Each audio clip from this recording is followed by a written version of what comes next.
Well, it's a little bit quieter out here and a little bit darker than it was earlier on today. Sadly, it is kind of the result that we feared, I think. Norwich City going down here 1-0 to a Bradley Johnson goal. I mean, I hope you all put your money on that if you were going to put some money on the game, because as far as scripts go, that was a fairly obvious one. Bradley Johnson's first goal of the season as well. And I've just spoken to him, and he's quite effusive. Well, I guess he's going to be nice to his old club, isn't he? But he did say Norwich have been the best side that have been down here at the Pride Park this season, and he is confident they're going to turn it around and that Alec Neil is the right man to take the club forward.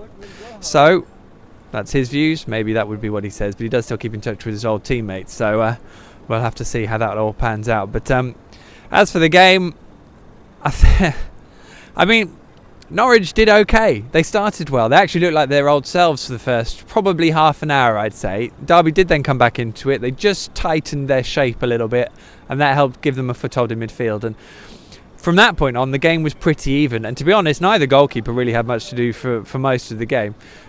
Stephen Naismith probably had Norwich's best chance at the start of the second half, but Norwich never really got going in that second period. And Derby eventually got chances, got better opportunities. And the one that fell to Bradley Johnson, he took really well.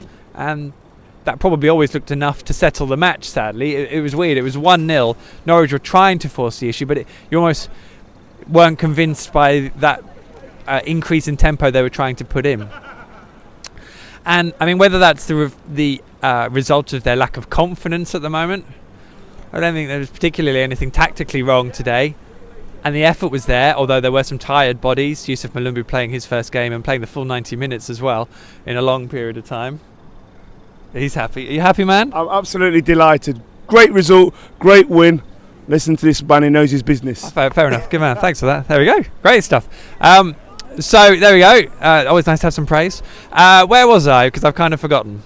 Yes, Yusuf Malumbu playing his first full 90 minutes in God knows how long for Norwich. They had injuries, Alex Tettey going off, possibly with a hamstring strain. Cameron Jerome has got a niggle. I don't think it was from the penalty shout. He got a bit of an arm in the face from Alex Pearce. I think it's possibly a back issue that he's got. So there's a kind of issue there with Cameron Jerome, which isn't great. Carl Lafferty got the whole second half and a couple of one half decent knockdown. I think that was about it. We didn't really see much of him up away from that. But it wasn't so much an issue of all those things. It was almost a lack of, well, certainly a lack of belief, and then in general a lack of quality. To be honest, I think they defended okay, but they did concede a goal, and maybe it was slightly fortuitous, but they did concede that goal, and ultimately that's 5 wins on the spin now, which is the big issue, because Norwich they're trying to make up for something, and they're not really looking like they're capable of turning it around with what they've got, and that is a major issue, given that we head to Brentford now at Carrow Road, back of 5 straight defeats. And quite, to be perfectly honest, Norwich need to start how they did today, but make it count, be more purposeful in front of goal, and then hopefully that can at least be the start of snapping the run, because I think we're at the point now where they have to snap the run. One thing they're not going to do is snap their ownership or the manager, because I would imagine we will almost certainly have Alec Neil in charge when we go to Carrow Road next weekend. So I think it's probably going to be crunch time.